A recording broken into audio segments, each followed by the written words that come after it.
A partir del año 2000, los currículos de educación infantil de diferentes países, como Estados Unidos o Australia, han ido incorporando progresivamente la estadística y la probabilidad a partir de los 3 años para que las niñas y los niños puedan aprender a interpretar críticamente los datos y tomar decisiones informadas.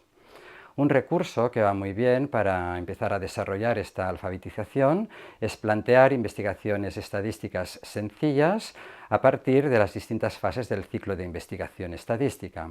Por lo tanto, en primer lugar, es imprescindible plantear un problema, una pregunta que determina la variable. En segundo lugar, es necesario la recolección de datos, que implica tomar decisiones sobre las categorías de la variable. La tercera fase del ciclo corresponde a la organización de los datos a partir de tablas estadísticas, de recuento y de frecuencias.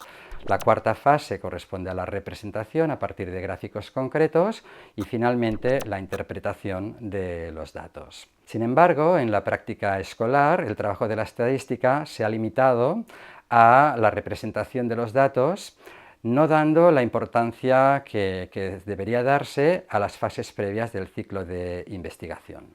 Para trabajar las primeras fases del ciclo de investigación estadística presentamos 3 materiales diferentes. El primer material le hemos llamado ¿de qué color hay más monstruos? Y consiste en presentar estos monstruos a los niños y repartirles un monstruo a cada niño. Y a continuación se les pregunta de qué color hay más monstruos. Entonces ellos ya hacen sus predicciones, pueden decir hay más amarillos o más azules, y seguidamente, ya para guiar propiamente lo que sería la organización de los datos y el recuento, les presentamos estas etiquetas que en realidad sirven para que deciden cuáles son las categorías que ellos necesitan para iniciar este recuento. Entonces, ellos seleccionan, como se dan cuenta que hay monstruos de color amarillo, ¿no?, de color rojo, de color verde y de color azul, pues son las 4 categorías de la variable y las otras 2 no las necesitamos. Y a partir de aquí ya podemos iniciar el recuento colocando los monstruos en la categoría correspondiente y de esta manera pues ellos ya pueden dar respuesta a la pregunta.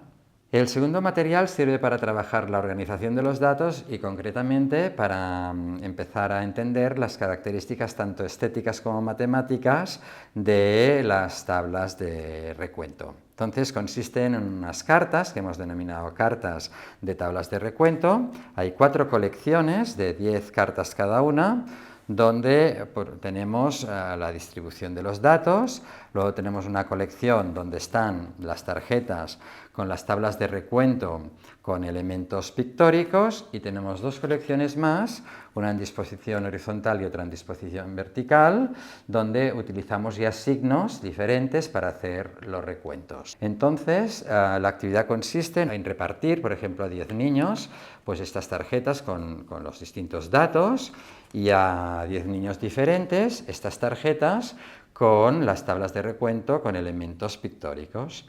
Y se trata de que entre ellos se busquen y hagan emparejamientos, ¿no?, de la distribución de los datos con la tabla de recuento correspondiente. Por ejemplo, aquí tenemos 3 plátanos, 4 limones y 2 kiwis. Y lo mismo con esta colección o con esta colección. Y de esta manera, insisto, ellos se van dando cuenta de las características estéticas, de cómo colocar los elementos para hacer el recuento, pero también de las características propiamente matemáticas, y es que son necesarias las categorías de la variable.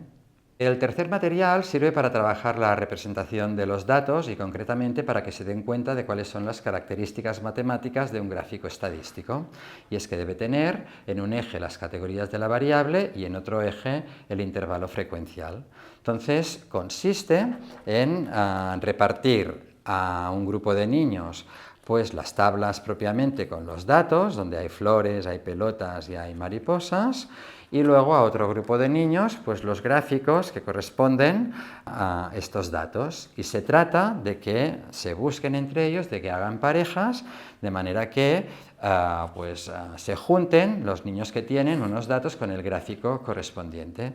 E insisto que lo que se busca con esto es al final que se den cuenta que en una tabla de recuento solamente se requiere que hayan las categorías de la variable y en cambio en el gráfico estadístico debemos tener tanto las categorías como el intervalo frecuencial. En conjunto, estos materiales manipulativos ayudan a que las niñas y los niños comprendan las distintas fases del ciclo de investigación estadística y por lo tanto puedan ir desarrollando su alfabetización estadística que les convertirá en ciudadanos más críticos.